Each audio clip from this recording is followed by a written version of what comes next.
Good evening, Mr. Mayor and members of the City Council. This is Andy Bertelson, your Water Services Director. Thanks for having us this evening. I'll just say a few words while Sam Beckett fires up the presentation, and it looks like he's already put it on the screen. With us this evening, we have our staff, the staff that you're used to hearing from, Scott Overton, Sam Beckett, Gary Miller in Water Services, as well as Ed Shank. And we also have our capital folks online, as well as Bryce Doty, and some partners as well, Lucinda Andriani with the Coconino County Flood Control District, as well as Christopher Tressler, the Flood Control District engineer. In fact, I just talked to Christopher. He was dealing with a situation out in the Williams area, but he said he would try to get on the phone to work with us as well. So with that, next slide, Sam. We were to give, it's now February 1st. We were queued up to give this presentation at the end of last month. Our meeting ended up going a bit late, and so tonight you have us this evening. So first, and probably what you'll want to hear about from Sam, is the Siren System. And so Sam Beckett, who was with Coconino County, is now our streets director. We're lucky to have that coordination with him, so he knows a lot about that Siren System. Sam, would you mind going back a slide? So we'll talk about the Siren System. Scott Overton will talk about our feasibility study. Gary and Ed are online to talk about our sediment studies. And then Lucinda and Christopher are online to talk about the sediment basins. And they're also working those on-forest measures that we've heard so much about for the work on national forests for sediment reduction. Scott will also talk about the Killip detention basin. If you've been by that site recently, you see a lot of activity, particularly last week. So we're very excited about that work. And then Sarah Langley will be talking about communications and public involvement. And we're so fortunate to have Sarah as part of the team. So, okay, kicking it off to you, Sam. Thank you.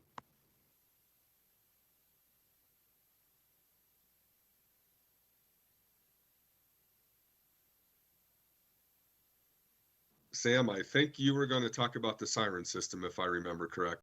Paradise and ending close to Route 66, being spread through kind of the heart of the flood zone, if you will. These 4 sirens are going to have some really cool functionality behind them. They will have multiple tones that we can use for different alerting types. We'll also have a voice-over function. In case we need to use that function, it will be able to translate to different languages. So it's a really versatile and kind of a really awesome piece. It's unfortunate that you have to implement something like this, but if you do, it's great to have all of the capacity that this system has. Currently working with a lot of our engineering department, and we'll be working with some of our development department to make sure that we can get these into our right of way, make sure they're all permitted properly, and that we can get this up and running as soon as possible. There's been a pretty aggressive timeline set on this, and it sounds like the vendor is going to be able to support that and hopefully get us there in a very short time frame. So we're definitely excited about this. This system will be actuated and triggered through the emergency notification system. It won't be something that somebody necessarily has to sign up for.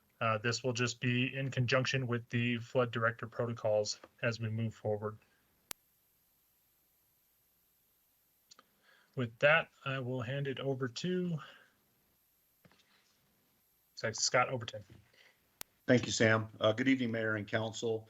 This is a point that we would like to spend a moment to talk. Mute. Yeah, I'm off mute. It's probably my fault. Apologies. How's that? What? Scott, we hear you. You're good. Yes, it is audible, Scott. Thank you. Thank you. Sorry about that, everyone. Good evening, Mayor and Council. The feasibility study is a piece I want to take a moment to speak to because we really are getting to a place in a juncture that is really at a point where it's pretty important. And if you recall, you've approved a feasibility study with Peak Engineering, and Julie Leeds' team has been looking at our existing infrastructure throughout the wash. So they started at Route 66, and they have addressed the wash of existing conditions from that location north into the actual wash, and they're going to conclude their work at Top of Paradise. This work has really gone well. They've walked the drainages. They've done a lot of analysis. I will say they've done a lot of math problems and a lot of flow calculations. And what they've now come back with is our first draft. And we did start that review right around the holidays. We're now getting to what their recommendation is to increase and to maximize our existing infrastructure. It is appearing like there'll be a larger box structure from 66 to Killip.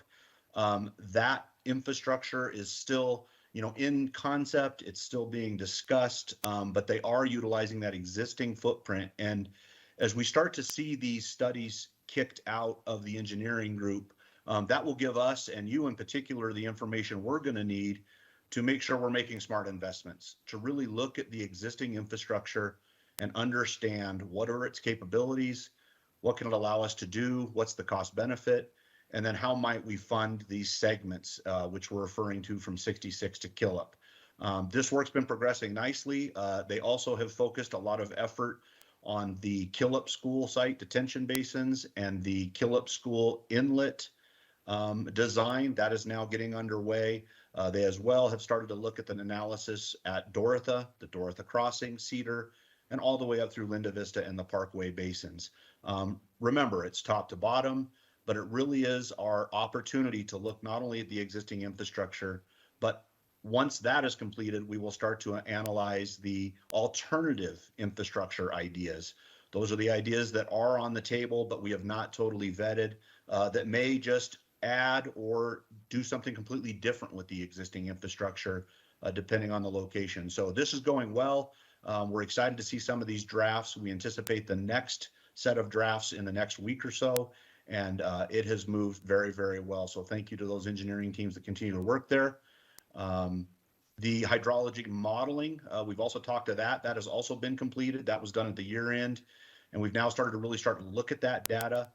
This is that FlowD model that allowed us to understand the depths of proposed waters and where they might be within the neighborhood.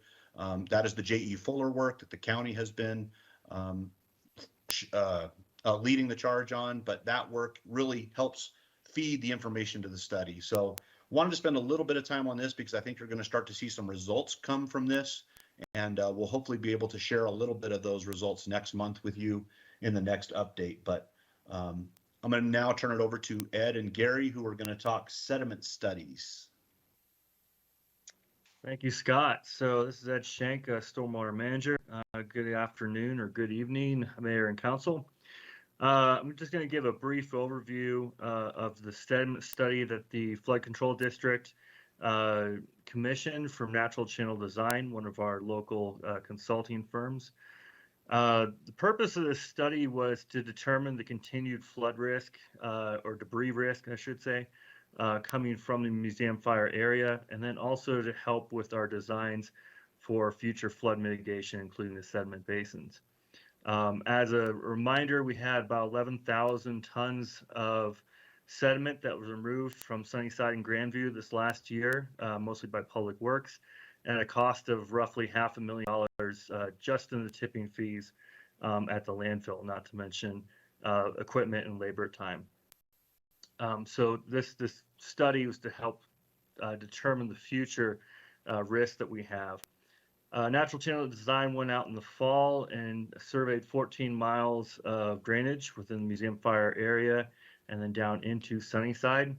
And with that model, or with that data that they had, they used 4 different models to determine the amount of sediment risk that we have. So 2 of these were hill slope models, ERMIT, which is the erosion risk management tool, which is developed by the U.S. Forest Service, the Rocky Mountain Research Center, and then the modified universal soil loss equation, which is a typical soil loss equation produced by the Department of Agriculture, and then a channel model called the Bank Assessment for Non-Point Source Consequences of Sediment. I'm not sure why it's called that. BANKS is the acronym. I guess they like the acronym. And then a sediment transport dual model, flow sed, power sed, which is a part of a commercial modeling package for applied geomorphology. The results actually mirrored a concurrent study being conducted by the Arizona Geological Survey for the museum fire area. What they're seeing is that the steep slopes are still very vulnerable and still have quite a bit of sediment that can be produced and transported down into the city.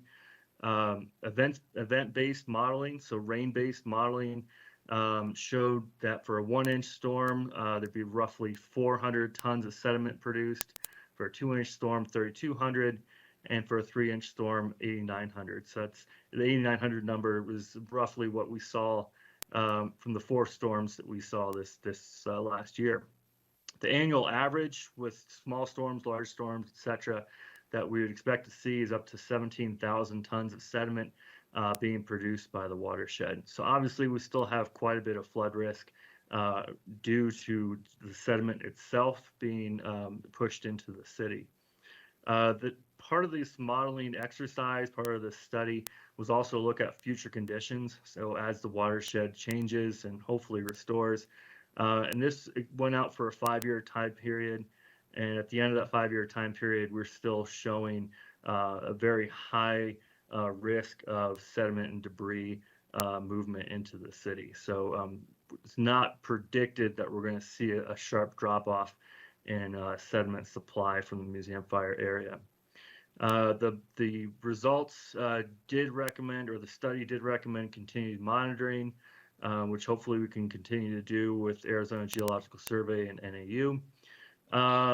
And the sediment transport models also indicated that restoration techniques that the county is hoping to move forward on the alluvial fans should mitigate some of the sediment. That's the purpose that we're going for with the Forest Service money and NRCS money, to the tune of roughly 60 to 80% of the annual load.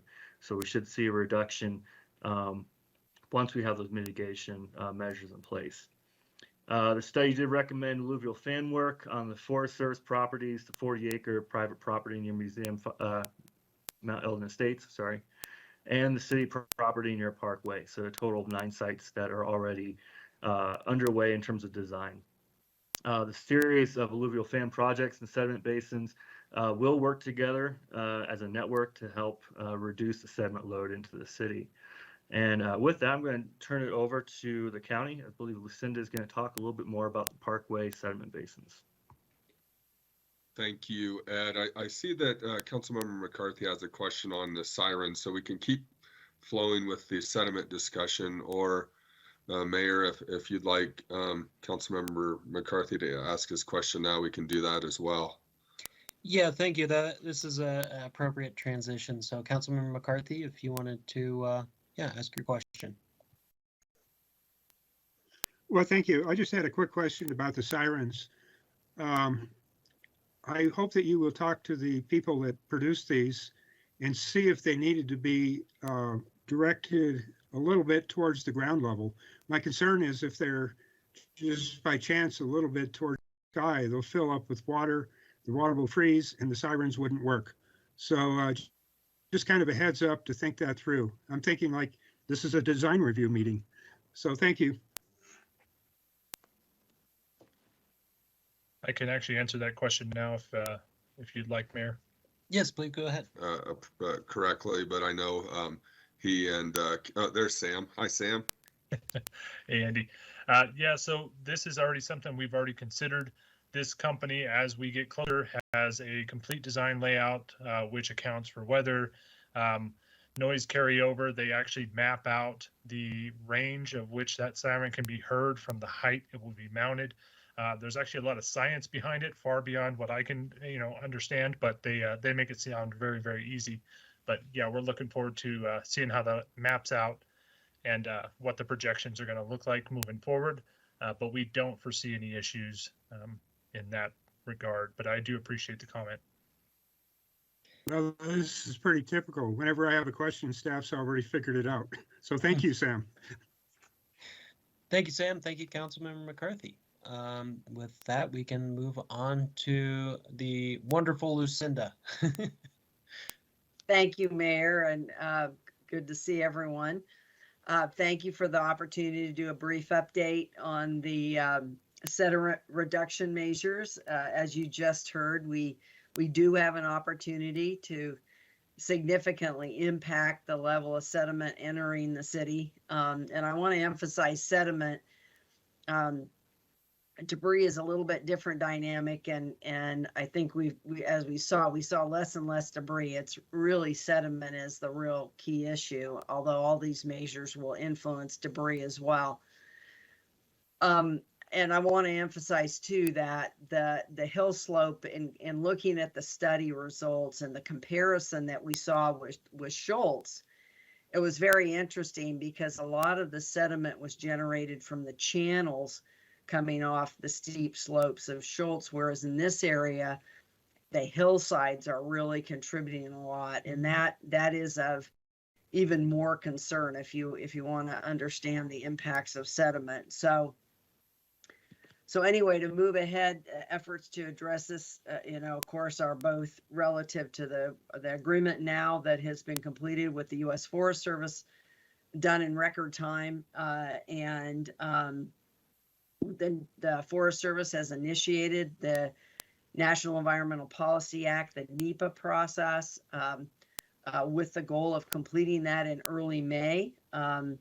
They're hopeful that there will not be opposition to the efforts on forest to again restore the watershed and reduce the sediment production and capture sediment on the forest and keep it on the forest so it restores those watersheds.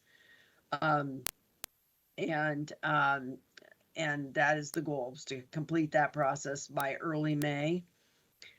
We are nearing 30% engineering on that project. We're meeting with the Forest Service weekly to go through the details of working through that project and so forth.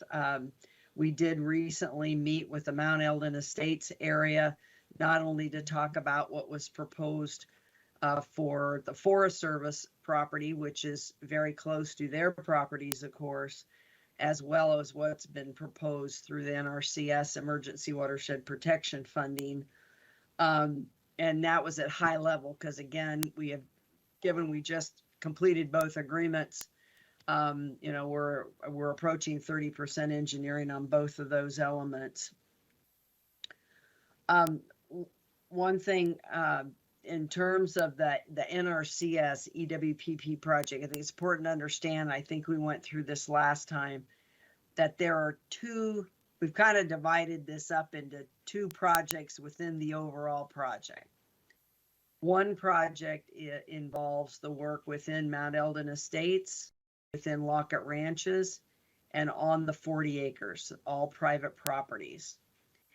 The second project involves the work that Ed just mentioned, the Parkway sediment basins element of that project. So we're seeing that as a separate project, and I'll explain why.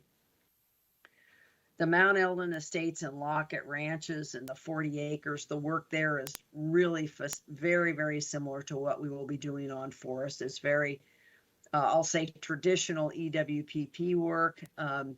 Restoration of the watershed, the alluvial fans to capture sediment, more grade control, and arresting the channel erosion through those areas, again, with the goal of reducing the sediment coming into the city and impacting those areas as well. And then the second piece, again, is the Parkway sediment basins. And this is turning into a very complex, frankly, a fairly small scale project, but turning into a very complex project. We have lands rights. We've been working with the city attorney's office, as well as with Bryce Doty, your land rights and acquisition representative, and been working through that process and what that's going to look like. I think you're aware of that. Second, as I mentioned before, there is a section of the historic Bill Wagon Road that is on that section of, is on that project land, land owned by the city. And we are working with the State Historical Preservation Office to ultimately arrive at what's called a memorandum of agreement That MOA will be signed by the city as well as the district, as well as NRCS, the state historical preservation officers, and then potentially other properties owners that are adjacent to or are involved in this project. So we're working through that process right now. They have initiated that process with their consultation effort, and that's moving forward, and that's being basically overseen by the NRCS archaeologist. In addition to that, we also are working with the Army Corps of Engineers, a favorite friend of yours. And this will require, currently this is considered a waters of the US, and this will require a permit. Fortunately, the NRCS, Natural Resources Conservation Service, has a standing permit. It's called Permit 37, number 37. And we are working with them and again, hand in hand with NRCS to pursue that permit to gain the approval from Army Corps to go forward with the project as well. And that will require properties that are directly impacted by that project, as well as any projects upstream, to be involved in approving that as well. So that's another complexity to this process. And then of course we'll have to go through a procurement process to secure a contractor for the Sediment Basins project as well. So my expectation relative to the Parkway Sediment Basins, given the complexities, the expected time frame for construction is fall of 2022. I think just given all the dynamics, trying to get this, I mean, we're going to make every effort to try to get into construction and get it completed before the monsoon. But I think it's, frankly, at this point, I think that's unrealistic. And so, but it would be slated for as soon as monsoons dissipate, we would go into construction in the fall. So the other element of that project, of the NRCS project, as well as the Forest Service project, our goal remains to have those elements completed before the monsoon season. And we're, again, working really diligently, a lot of weekends and nights to ensure that we can get that done prior to monsoon. Of course, there's no guarantee. Weather will have a tremendous impact on how quickly we can begin construction, and when we have to end given start of monsoons and so forth. So, but we've got a lot of experience with those projects, and we have an experienced contractor that will be implementing those elements of the project with Forest Service as well as NRCS. So we're again trying to put every effort we can into getting that completed prior to monsoon. I think that is it. Again, we have a lot of complexities to the Sediment Basin project, but that's what comes with projects. You have to work through them and those challenges, and we intend to do that and be able to complete that this fall. So with that, that's a pretty high level and quick review of the project, and certainly happy to answer any questions at whatever time that's appropriate. Thank you.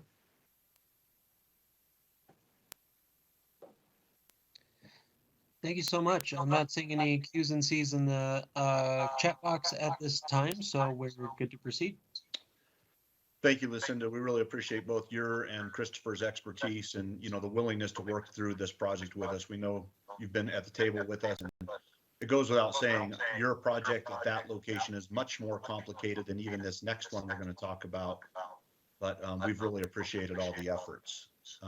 Mayor, I did see a question come in by Councilmember Shimoni. If we want to grab it or wait, I'll defer. Yeah, that's Councilmember Shimoni. Please go ahead. And good evening. and team. Thank you for the presentation so far, and thank you for all your work, Lucinda. I'm leaving my camera off because of bandwidth issues currently, but I just had a quick question. So in regards to the delay in the effort being done before monsoons, realistically, I'm just wondering, is there a plan in terms of how we're planning to outreach and let the community know, just to manage expectations?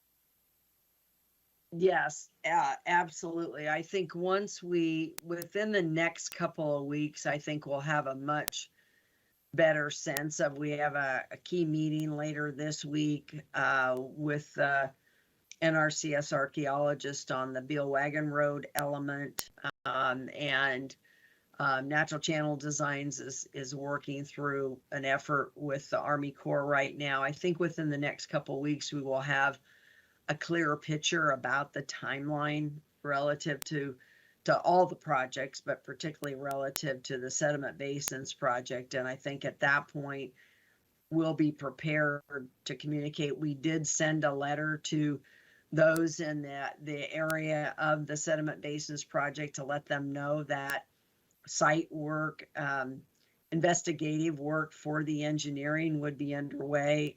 Went out and did some geotech, took some samples and so forth to be able, so NCD can continue with the engineering while the other processes are taking place as well. And I think at that point right now, we did include some of these issues in the letter, but right now it's still somewhat speculative. So I prefer to wait about till we have a little more confidence in our information before we start communicating. But certainly we'll be working with Sarah on those communications and moving forward. And what's really important in this process is that those whose property would be directly affected by the projects, irrespective of, again, where they are, whether it's in Mount Eldon Estates or Lockett Ranches or in Paradise area, they need to be met with first, and they need to understand what's going to take place relative to their specific property. Because we'll need either, in case of Mount Eldon, a cooperator agreement, or in the case of the Paradise project, the city's going to need an easement. And so we want to work with them first so they understand, okay, what is planned, what is the impact on my property, and we can work with them to ultimately secure those agreements, right? Those instruments. So that's really critical. We don't want to jump out and start communicating with the entire community until they've had an opportunity to really understand what's going to happen with their property. And then we will communicate to the entire community. And we found that through Schultz, we found that today, we need to respect that their land is being impacted and that they should have direct communication, one-on-one, face-to-face in the community, out on the land, right? To see it and understand, what does this mean to my property? So. Thank you, Lucinda. I really appreciate that approach. Thank you. Again, thank you, Lucinda, for being here, and thank you, council member. So this next project, if you've been by Killip Elementary School, it's going well. In fact, this slide is a little bit dated. You all are aware and recall the IGA. Adam Miali's been our project manager our senior project manager with Public Works, who's working with Stormwater and Ed Shank's team to deliver the Killip detention basins. Please recall that FUSD is actually delivering the project.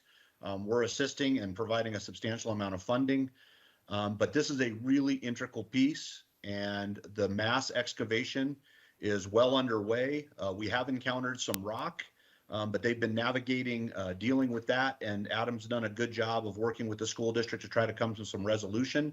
So we're hopeful that by next month we'll have that resolved. Now our focus really is to move the engineering team's efforts towards the Killip School inlet structures at Ponderosa Park, and how we're going to move the water from Arroyo Seco into these detention basins, and then the final connections between the actual basins and Third Street to the east. Again, we'll start that piping project that goes in front of the new elementary school, tied into the existing system. But all good news on this front, no concerns to report. Everything's moving very well, and this will be in place and ready to function prior to this year's monsoon season. Next slide, Sarah, you're up. Hello, everyone. Good evening, Mayor and Council. Sarah Langley, Public Affairs Director. Wanted to finish off this presentation with a quick update on our communications efforts. So the city's second FAQ document was emailed out to the museum flood distribution list on January 14th, a few weeks ago. And that answered a lot of the questions that we received by email from residents over the holiday and New Year period. We also received a few more questions last week by email from a resident, so we are working on answering those as well. So that's kind of an ongoing process. Additionally, we've also started advertising these museum flood updates to the City Council on our social media channels and through the email distribution list, just to make sure that impacted residents know that these updates are happening and they can, join us or watch them later at their convenience. And then moving forward, we are working with Beta PR to start implementing the deliverables outlined in our contract that Council approved about 3 weeks ago now. We're currently finishing up our website, and we're targeting early next week around, I believe, February 7th to go live with that website. We're just waiting on a few last pieces of Spanish translation and a few more design elements for that. So that website will feature overviews of the different projects that you just heard about here. And it'll really act as a repository for all of the previous information we've released on museum flooding and be an easy place for residents to watch previous council updates and things like that. Additionally, we're also planning to send out our first project update flyer early this month, early February. The purpose of that flyer will be really to advertise our website, to get people to sign on to our email distribution list if they haven't done that yet, and then to provide a quick introduction to the city's key infrastructure projects, again, that we talked about tonight within the museum flood area. So that's a brief communications update, and this is our last slide. So with that, I'm sure our group is happy to take any questions. Thank you. Thank you so much for the update. A lot of great work being done, and looking forward to continuing to see the productivity on this. We do have a public commenter that I'd like to take before we move into council discussion and questions. So City Clerk, if you'd like to line them up. Good evening, Mayor, Vice Mayor, and Council. We have Dawn Rodriguez on the line. Dawn, you may go ahead.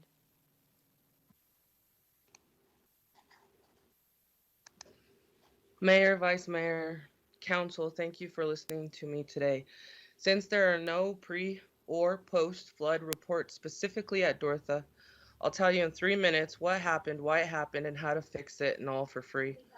The second edition City of Flagstaff Museum Flood Question and Answer explained that the flood waters follow the down gradient and at times are also impacted by currents created by bottlenecks. This is one of those common knowledge engineering standards that we have been warning about for the last 18 years. The water changed direction from north to south to east to west and west to east in the alley, sending half the flow of the Colorado River through people's homes. My testimonies are built on videos and eyewitness accounts, not unreliable, expensive models. There are no thousands of dollars of tech equipment and gauges at Dortha, just old school water lines and common sense. The water line shows that the water easily reached over 10 feet high at this drain. Residents were warned of water, not seismic cement mud, that prevented the free flow of water through any type of fence, including chain link fences. An unprecedented situation never described in Arizona court cases or statutes was further aggravated by the upside down, unregulated box bridge design following basic rules of engineering. If the building of an inferior dam and burying the neighborhood in water was the goal, the dam wasn't built as high as the Arroyo Seco precautions, and sandbags were used instead of Jersey barriers. So when those sandbags buckled, 1% of the 11 tons of mud mentioned was directed through homes that never should have been affected on this scale. This millions of dollars mistakes ruined countless lives, and I'm here asking for it to be resolved by the following 3 options. The first option, build the box bridge already at Dortha. The second option, open the road, move out all the Jersey barriers and sandbags so the water does not travel against gravity. The third option, and our personal favorite, because we have never been more at peace since the road has been closed, tear up the road and make it part of the alley for good. We have tried sharing this information in private, but we were told no. And if we have learned anything over the years, it is to include the most people to find better solutions. Also, the project in the alley, I'm not sure what they're doing, but it hasn't. We were supposed to hear from the realtor person in January, the first week of January, and just FYI, it's February. We haven't heard anything. Thank you.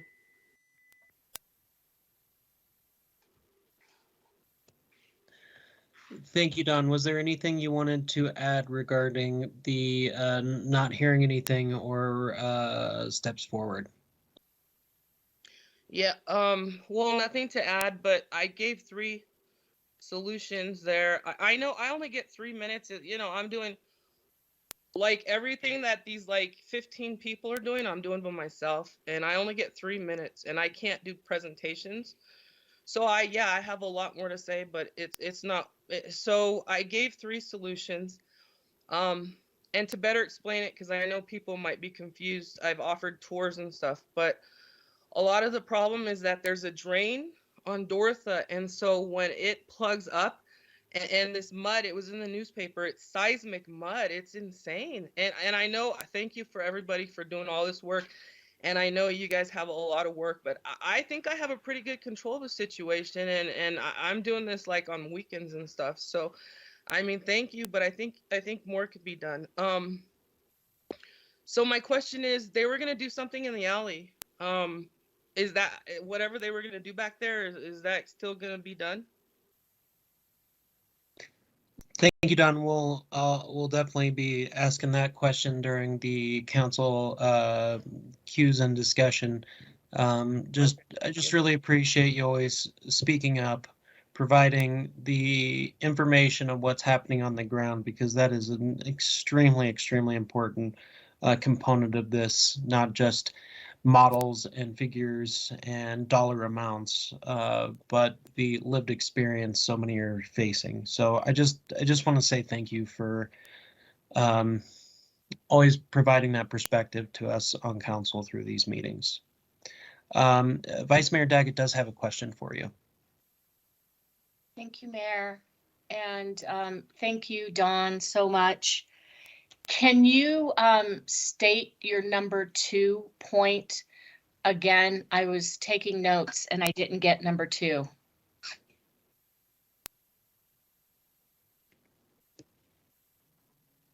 Dawn, you are muted. Okay, sorry. Thank you.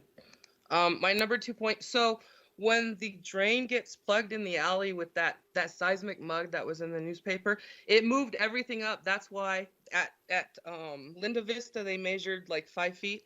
Where we are, it was over 10 feet because that drain got plugged.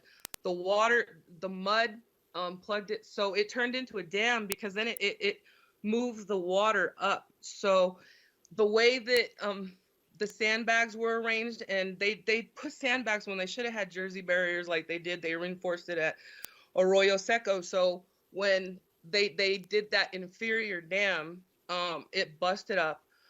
And so we've never had flooding like this. And I know they're going to say, you know, the fire and this and that. But when my husband would clean out the alley, he did it because our babysitters lived on Rose. And so they would say, you know, your daughter's scared, there's water. So we never flooded. I never made that point clear.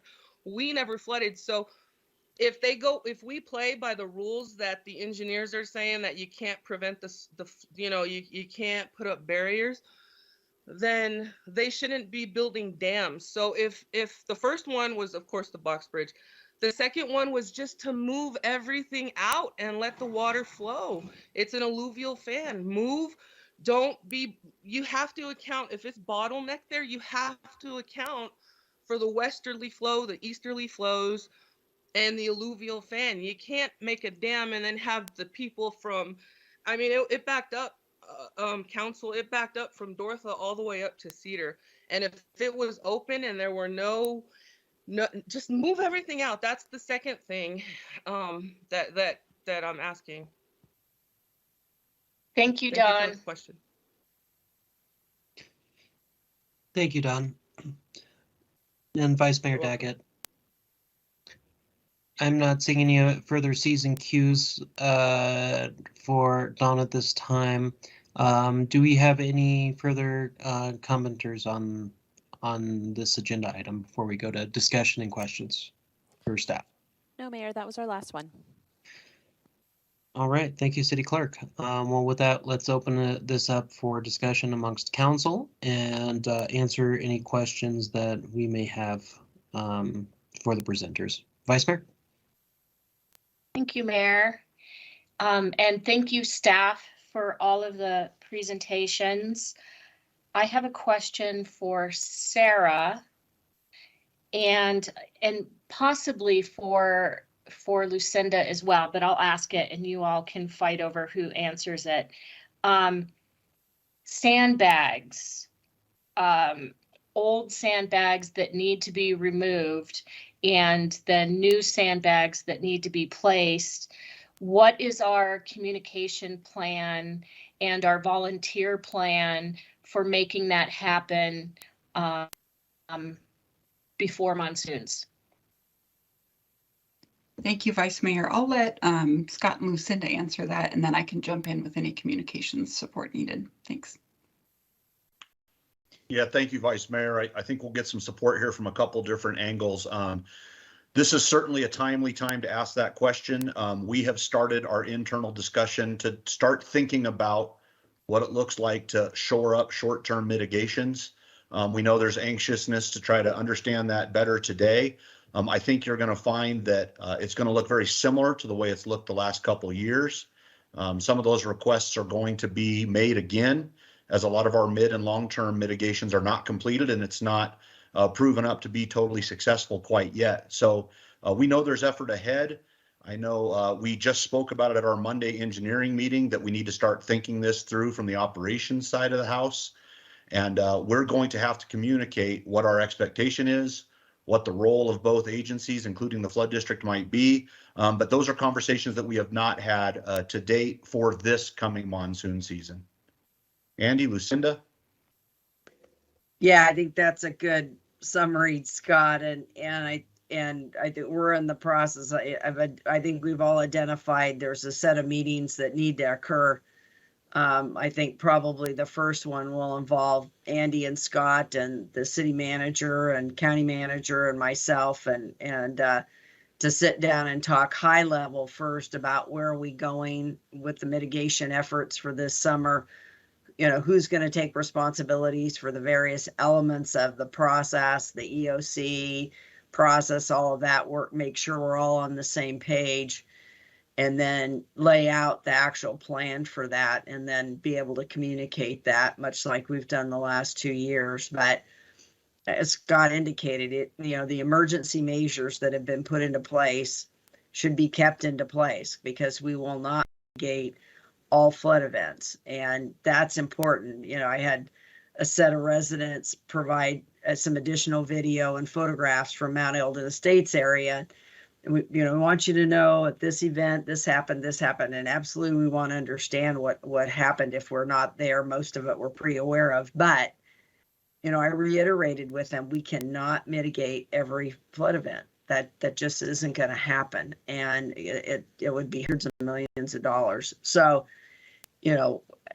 making those decisions, the city is on the right path in terms of putting together a good process that's going to have a set of projects that are going to come out of this that will help mitigate those more frequent type of storms that we see. The big storms, it's still going to be really challenging and for the entire flood area. And that's just something we're going to live with, unfortunately, for a long time. So, Do you all foresee the city and or the district being on hand to help remove the debris from broken sandbags and sandbags that need to be replaced? I mean, I guess what I'm getting at is we foresee helping the residents to get rid of what they need to get rid of and to reset bags that they need to reset, correct? There's going to be help for them. So remember that over the last 2 years, in terms of the support, you know, we've utilized Arizona Conservation Corps and volunteers to assist people who are, we call it AFN, that have physical challenges, disabilities, elderly. We've supported that to support those who are able-bodied. We've distributed the bags throughout the neighborhoods and have distributed, the city's distributed dumpsters where those can be deposited, the old sandbags and old materials, you know, whatever, you know, things related to that, not garbage, but can be deposited. So I see it again being very similar again this year. And in terms of, you know, what we can support here, we're walking, you know, a line of level of resources, gift clause of the state statutes. There's a number of fine points we're walking here to help support people as much as we can, but also people need to take responsibility as well. And a neighbor helping neighbor, you know, we still certainly intend to fully utilize and work with United Way to mobilize volunteers, which has been very successful. As you know, you've been out on the ground on pretty much every one of those events. So. Okay, thank you. Thank you. Oh, sorry. And then Sarah, how and when will we be communicating this to the residents? Thanks, Vice Mayor. Yeah, I think as soon as, you know, we have a clear and consistent message after those meetings that Scott mentioned take place, which will be very soon, we can work with the county. We have close relationships with their communications folks, so we can make sure that we're staying consistent there and really use all the channels that we have available, whether that be, you know, email, door-to-door campaigns to let people know about various resources, social media, all those different things. So we can definitely put together a plan to get that word out there. Okay, thank you. Thank you, Councilmember Shimoni. Thank you, Mayor, and thank you all for the presentation again. I don't really have many questions or any really at all. I think you all are doing a good job, and I appreciate that. My only comment really is kind of just in line to Vice Mayor's comment about sandbags. You know, when we do decide to move forward, I'm just thinking if it might be a good idea to, you know, engage the university athletes, high school athletes, you know, Greek life, different clubs. I know that we have a lot of student power, and if that's helpful at all, that's definitely a resource that, you know, if there's help needed in tapping into, I might be able to assist with that. But if that's something we're already doing, I know that we've had those partnerships in the past. I'm just trying to think about, you know, how to make our work easier and leverage that human power that we have in our youth and our student population. But I know you all are thinking about that already, so just wanted to add that comment, and that's it. Thank you. Thank you, Sarah. Do you want to jump in? Yeah, I just wanted to comment back to Councilmember Shimoni. Definitely, we're already thinking about that, and we've thrown that idea around with our neighborhood liaison, Valedia Chase, to see how we could kind of link up and get students more involved in service projects such as this. So we'll definitely be utilizing those channels as we move forward. Thanks. And Councilmember Shimoni, thank you for the question and the comment. And it really does get to promoting that helping neighbor environment. We had several members of the athletic teams from NAU making sandbags at the county public works facilities, and that production was such that it allowed us to get the sandbags into the community where they were most needed.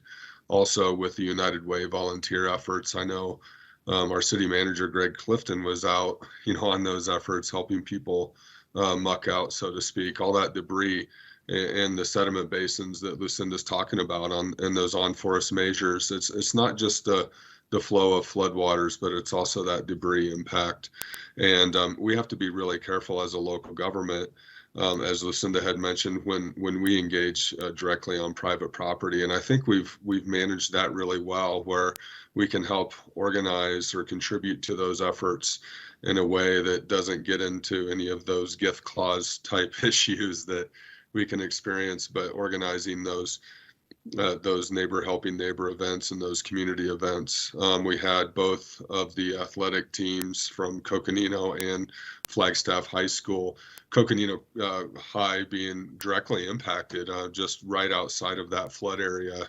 And it also helps us get the word out to the community when we have community members involved in that area. So many people I heard from that live on the west side, so to speak, said, I had no idea.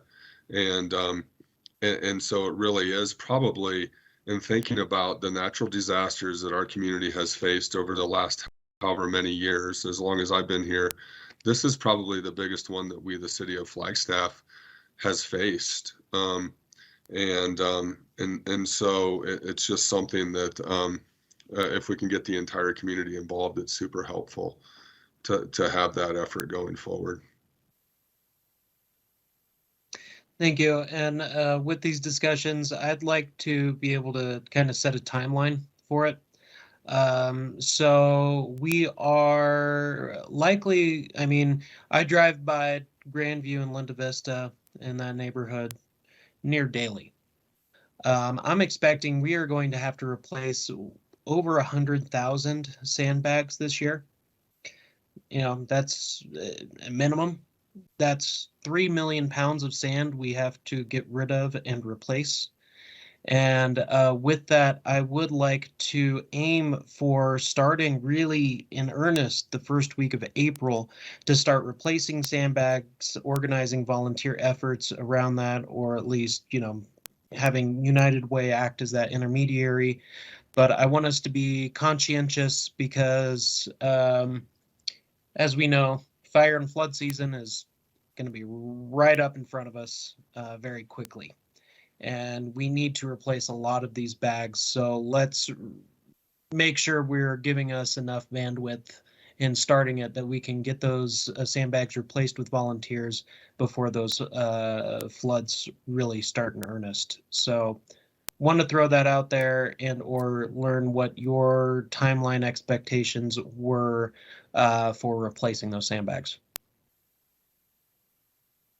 I will just share that we have 75,000 sandbags at County Public Works. I'll say ready for deployment. And certainly we can make more. I'd actually asked Sam. Sam coordinated this effort last year, and typically fairly soon we would do an assessment. And I think it's important to also understand that over the last 3 years, we have replaced bags sequentially, right? So don't have to go in and replace all of them, but I agree. I think there's going to be a substantial number. A lot of those, that they typically have around a 3-year life, and here in our territory, their life is shortened by UV exposure as well as the snow and freeze thaw cycle. So we've got a significant effort, that we'll do. And I know we've already had conversations, and Sam has identified resources both for the city to contract and the district to contract with the conservation corps coming into this spring. And they can both be deployed again to support those that have physical needs, but also to make sandbags. So, and if we identify there may well be some other resources, COVID has also affected. In 19, we used the DOC crews, fire crews were they are exceptionally productive. And so, we can try to reach out and secure some of those resources again as well. They may or may not, they have not been available, both because of fire and because of COVID over the last 2 years so we have some resources, but it may be that it largely rests with the community responding and supporting, neighbor to neighbor. So. Yeah, and I just thank you for that. I just want to make sure that we are doing our part to help organize or initiate that process, really. I'm just thinking about when I look down Grandview, all of these torn out bags. This isn't just a matter of replacing it for the protection of those individuals. I'm thinking about how much sand and debris is going to be running into Sunnyside to clog up the inlet and other areas if we do not replace them.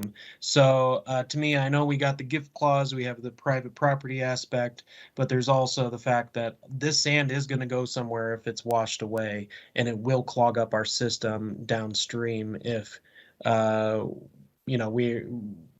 we collectively, neighbor to neighbor, governments, whatever else, don't get a handle on it preemptively. And really, when we are talking, we put out 700,000 sandbags, well, 100,000 that we need to replace, double that amount of time to get rid of what is already there. We just need to be conscientious of the time, because I don't want to roll around and, starting the end of May, we start this process up to clear these out and replace them, and not have the time and resources to fulfill that before the monsoons hit. So just throwing out there, and these things happen a lot quicker than right around the corner than what we're really thinking about as we think about snow plowing efforts right now, for example. So yeah, absolutely. So appreciate all the efforts and all the hard work on this front, and we'll just keep up the tenacious efforts that we have been seeing from staff, volunteers, and everyone else. So with that, any further comments or questions from City Council?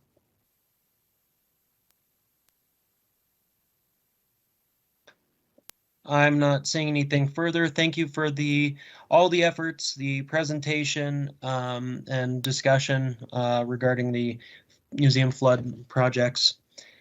With that, we